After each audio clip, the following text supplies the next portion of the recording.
Welcome. Baruch Ata Adonai Eloheinu melech haolam asher kitshanu b'mitzvotav v'tzivanu la'asok b'divrei Torah. Amen. Thank you. And let's go to the screen share. So we were looking at the Torah Temimah on some of the passages here, and we had the passage with the fact that Midbar Tzin and Midbar Kadesh are all, as I understood this passage, are all the same place essentially. That there were reasons they were called these names that had significance that related to the Israelites accepting the Torah, receiving and accepting the Torah. So we have here Vatamot Sham Miriam. So this is going to be a comment where we had the Rashi. The Rashi is going to parallel this, but what's going to happen is that Rabbi Baruch Halevi Epstein is going to add his own comments that are actually very lovely, and you'll see actually add to our level of understanding of what's going on. So Vatamot Sham Miriam. Miriam died there. Tanya. We have, as I said, this is refers to an early source, basically from the same time period as the Mishnah, but not actually included in the Mishnah. Amar Rabbi Ami, Lama Nismacha Mitat Miriam Farshat Para Aduma. So if you happen to remember, that was a question that Rashi quoted in his commentary. Here we have the source of that comment. But basically the same idea, and that is, why did the death of Miriam, why is that connected to the section, the chapter that talks about the red heifer? So my father of blessed memory taught me the definition of a rabbinic question. A rabbinic question is one where you're going to provide the answer. We already know the answer, and it's more of a teaching tool in many ways. Lomar lacha, this is to tell you, ma para aduma mechaperet, that just as the red heifer achieves atonement, af mitat tzadikim mechaperet, so the death of the righteous also achieves atonement. And this is from Moed Katan, page 28a. So we actually, if we wanted to look up the actual reference, we could in the Gemara. So let's take a look at what Rabbi Baruch Halevi Epstein has to say. And this is a little footnote bet, footnote 2. Let's see where we can find it. Right here. Lich ora sarichion. At first glance, this needs further investigation. The fize, according to this, lama samach ze dafka la para aduma. For one, why was this particular section connected to the red heifer? V'lo li'inyan inanim acherim shebatorah, shegam ken mechaprim. Why dafka the red heifer, and why not to other things? Why don't we have this connected to other things that are in the Torah that also achieve atonement? Kamo korbanot. So, for example, the offerings, the sacrifices, uvigdei kuna, and in fact, the garments of the priesthood. They all are there to effect atonement. V'yesh lomar, and one could answer, one could say, al pi ma shekatuv ba'agodot, about something that is written in the agadic material, in the midrashic, agadic meaning midrashim that are not necessarily connected to halachot, to specific laws, but rather have, as Steinsaltz, I think, points out, more theological issues in general. V'huva b'piresh Rashi, and it is brought in Rashi's explanation, sof parsha hakodemet, at the end of the previous parsha, pasuk kaf bet, on verse 22, the inyan kaparat para aduma, that the issue of the atonement of the red heifer Ba'a lechaper al ma'aseh ha'egel. So this is something you know very well, and that the reason why this is coming is because it's coming to atone for the incident of the golden calf. And of course, that is a huge foundational sin that the Jewish people committed, and for this to atone for something like that. Tavo ima, and back there we read this, okay? Rashi, we read this Rashi on it, and he quotes an Agada that says they compare the child of a maidservant in a palace of a king that dirtied up the palace, and they said, well, let his mother come and clean up the place. Tavo ima, let his mother come, and let her make up for her son. Lauren, I see that your hand is raised. Are you? Well, yesterday I kind of like noted the possible similarity to the Christian dying for somebody's sins. Yes. And right. Today I'm wondering about the foundational sin of the golden calf being similar to the original sin. And I think the original sin is just about, I think, and I may be wrong about this, that it's about being born with a sinful nature, a nature that's, meant to, there's no doubt that it's going to have some sin in it. But when you say this is foundational and it's something that affects us, and I assume it affects us today, because just like we're supposed to have experienced Sinai, I think we're kind of experiencing all this foundational stuff. So I'm just wondering if there's some kind of comparison there. I'm sure you're right. As to, I think you're right about the nature of original sin, although I haven't studied that in a long, long time. Simply the original sin, of course, was eating from the tree of knowledge of good and evil.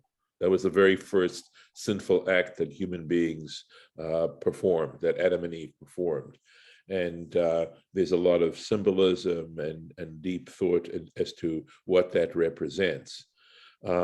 Excuse me 1 second here.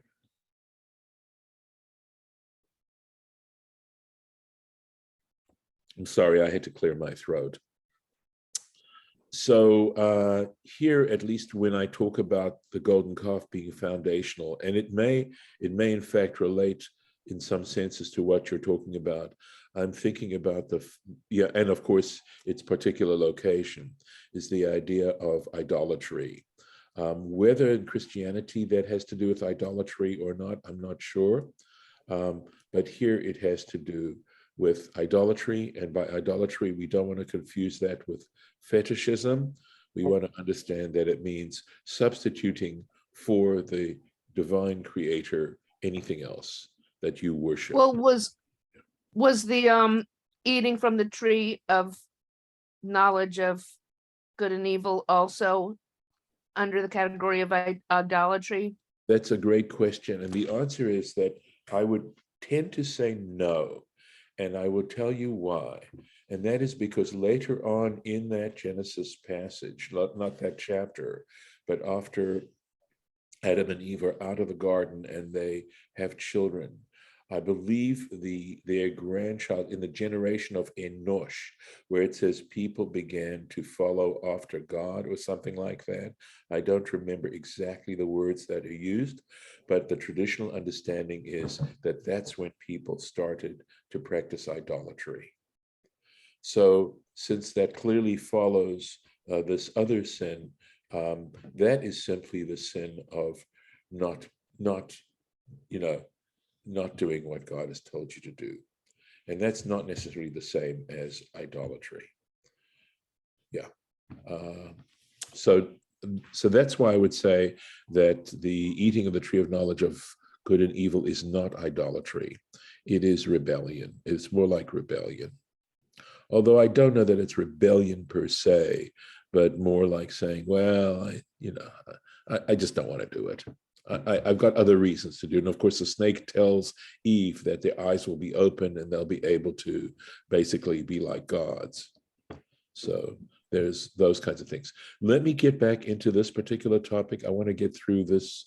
It's a fairly lengthy, I believe, Torah Temimah, and I think it's really helpful. I hope you'll enjoy it.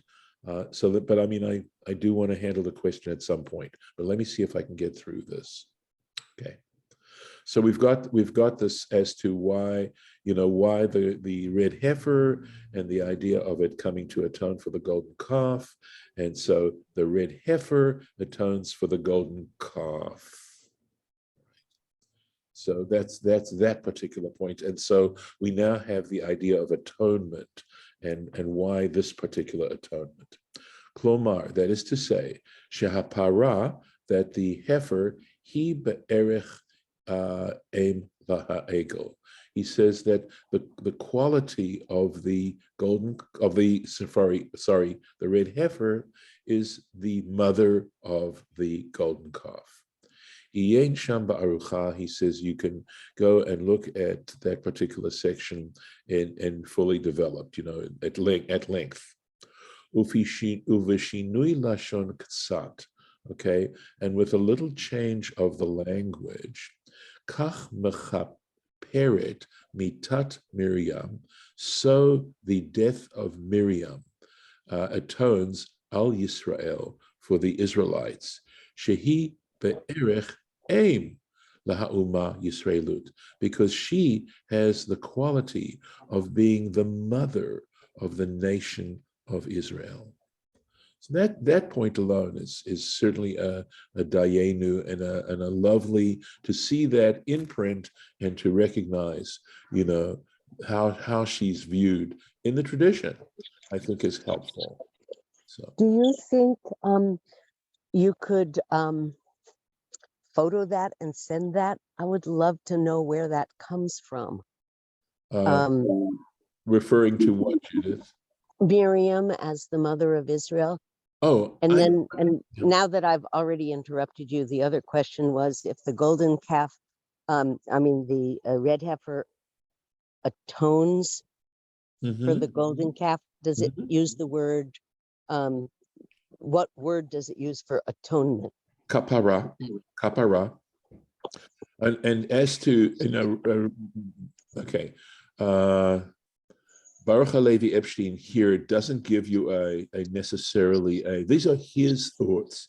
And here okay. He's not giving a source for saying that.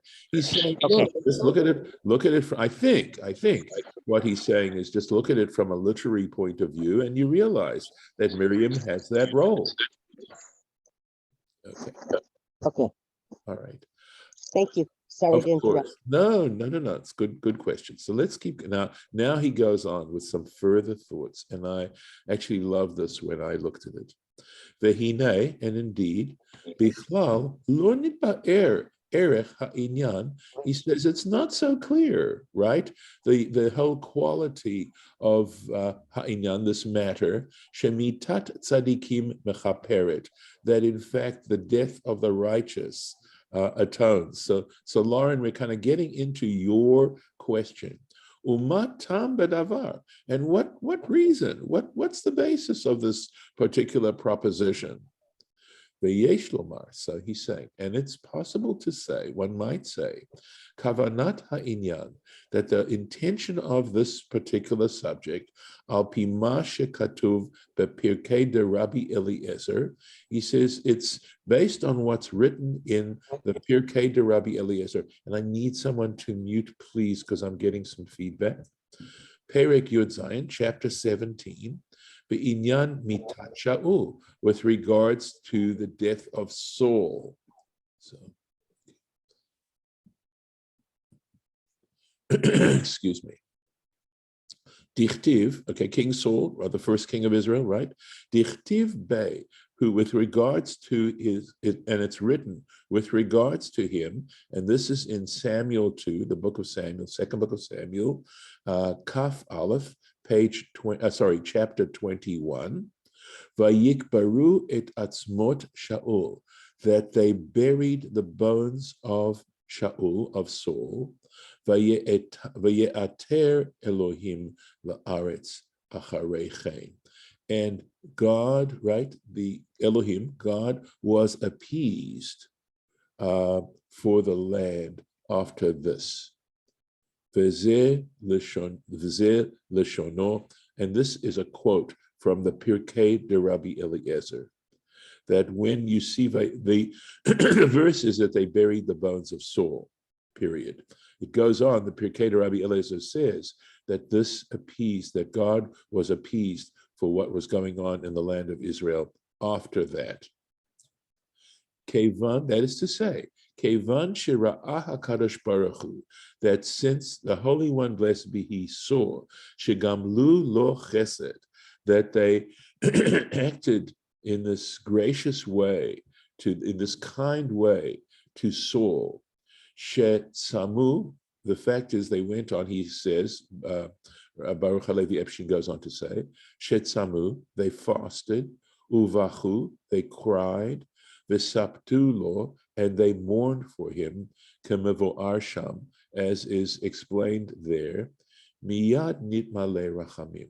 God was immediately filled with a feelings of mercy.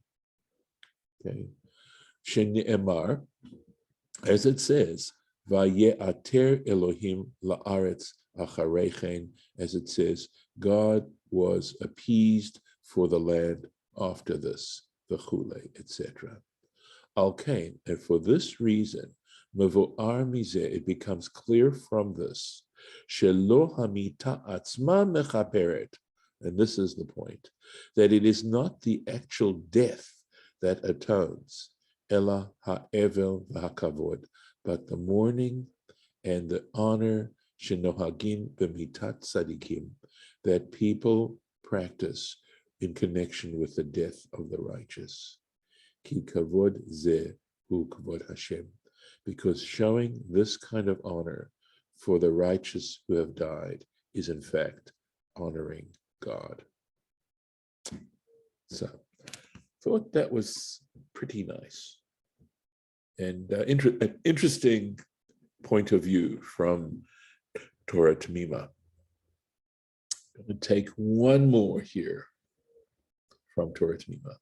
So just hopefully giving you a sense of how this is sort of a different approach, that there's a different level of approaching the interpretation of Torah that is not the same as Rashi's.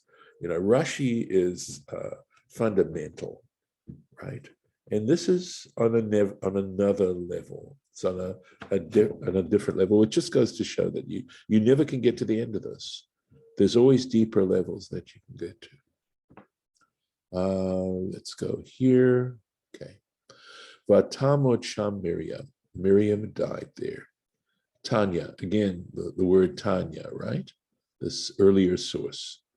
Amar Rabbi Elazar, said Rabbi Elazar, Ne'amar kan vatamot Sham Miriam. It says here, Miriam died there. Ve'ne'amar lahalan, and later on, it's going to say in Parsha Bracha, it's the last Parsha in Deuteronomy, the last Parsha in the Torah. Vayamot Sham Moshe. Please notice the identical phraseology. And died there Moses, right? Al pi Hashem. And there it adds Al pi Hashem, at the mouth of God. Mahatam al pi Hashem. So just as in the case of Deuteronomy, it says at the mouth of God, right? Af hacha, so too here, because of this similar phraseology, even though it doesn't state it explicitly with regarding the death of Miriam, but because the phraseology is identical, that gives rise to a way of a type of inference called Gzera Shava, and that's why we can learn from one incident to the other and vice versa. And here we learn that just as Moses died al pi Hashem, so Miriam died al pi Hashem, al pi Hashem. And notice, of course, that there's a footnote here. Let's go to that footnote and take a look. Okay, excuse me. Ritzono lomar. So what does he want to say? Shelo al yedei malach. So what do we mean when we say al pi Hashem? And what's so cool about this is that you're somewhat familiar with this. We read this in Rashi. But what Torah Temimah is doing for us is he's going back to that original source and he's drawing out further inferences from that original source that Rashi cited in his explanation of his text. Right. So what is the point? Shelo al yedei malach, that it wasn't hamavet, that it was not through the angel of death, kedemifaresh, as is explained. So there's, of course, that raises another question, which is what do we mean by the angel of death? Well, I know that I think almost every single one of you has heard that term. And, I think most of us I certainly did, probably just accepted it at face value and never gave a lot of thought to what is that really trying to convey. And he's not going to explain it here, although in some ways maybe he is. I'm wondering okay, let me keep going. And then if we want to take this a little further, we can. I think it's important to have the background he's going to present at this point. V'gam lo b'yisurim, and likewise, so it's not through the angel of death, and it is not through yisurim, which are tribulations, right? A painful death. Vayalif mi Moshe, and he draws this out, he learns this out from Moses, dichtiv, because it says, Vayamot sham Moshe al pi Hashem, right? And there it says, at al pi Hashem.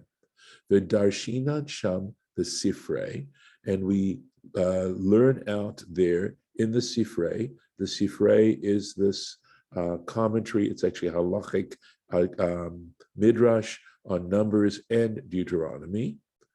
Keshehamakom notel nishmatam shel tzadikim. That when literally it means the place, but it means God. It's a synonym for God. Takes the souls of the righteous, notelet mehem benachat ruach. He takes their souls with a degree of satisfaction, meaning they actually sense pleasure. Nachat ruach is satisfaction or pleasure, that it's a pleasurable experience. Very interesting. The Kinu Chazal, and our sages of blessed memory used the expression. They created this expression, mitakazu, of this kind of death, b'shem mitat neshika. They used the term a death of a kiss, the kiss of death. Now, we've heard that phrase, kiss of death. It's been transported into English as well.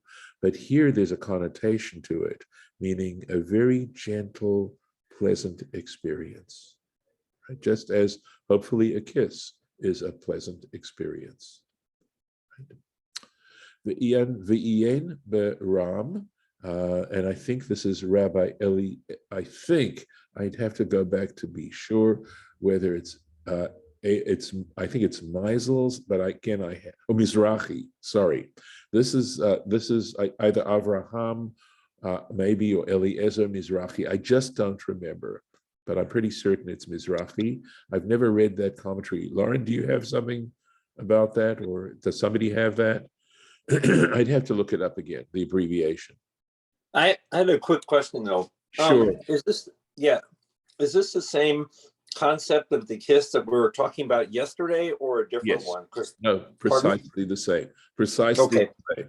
It is. And that's the point one of the points I'm making in actually doing this with you, is showing you how, you can start on one level and go to another level. This is what's happening is, I believe, we're getting a better understanding and a deeper understanding of what this whole concept is about.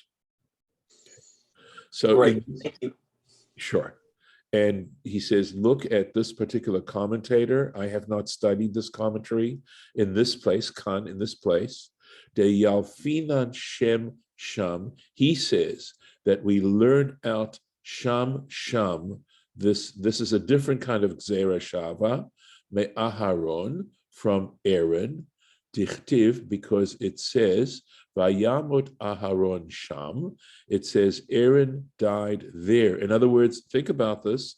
He is suggesting a different source for this idea of Miriam dying with a kiss. Okay? He's learning it out. And he says, Lekaman, later on, the Parsha, in this Parsha.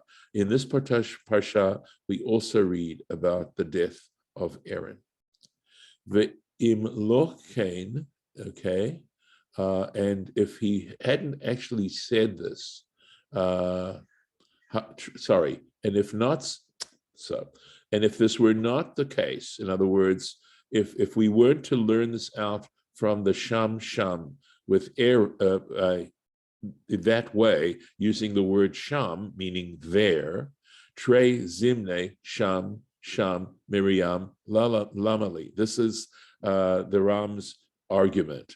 In other words, let me show you in the verse itself, right? So it says, Vatamot Sham Miriam. So here's the Sham, and Miriam died there. Going on with this verse, look at this. Vatikaver Sham, and she was buried there. So the suggestion that the Ram is making is that this second Sham is pleonastic. It's unnecessary. Since we've already had the first Sham, why do we have the second one?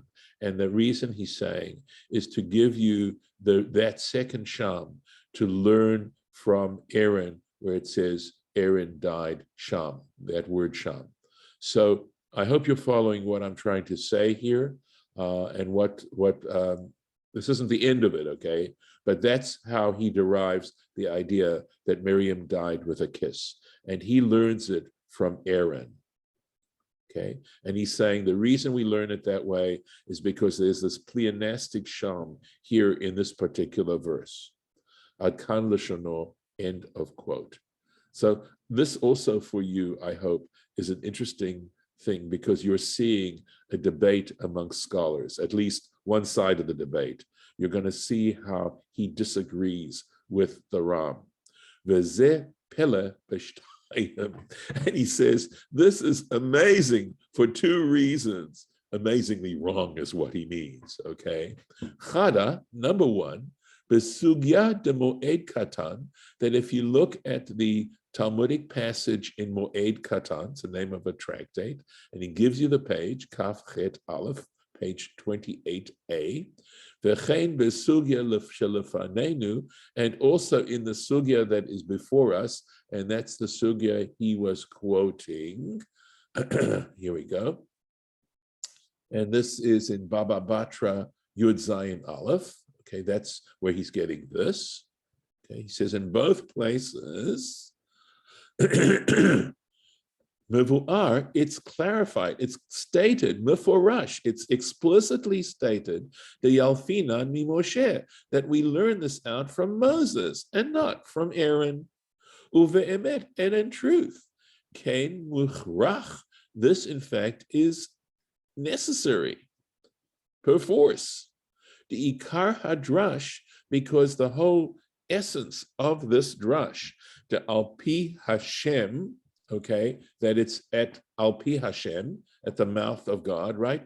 Hainu mitat neshika, that is to say, this kiss, this death by a kiss, mevo'ar gabe Moshe. It's clarified, it's explained with regards to Moses, kamoshe katavnu, just as we wrote.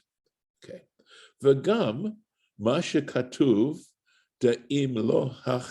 and not only that, he's saying now, I believe, the second mistake, right, is that where he said the imlochein, that if this were not the case, Trei zimne sham b'Miriam lamali. He's saying, well, if it weren't to be learned out from Aaron, why does it say sham in this verse regarding Miriam? Which is, of course, a good question, right? Why is it repeated? Tamuha ma'od. He says this is extremely surprising.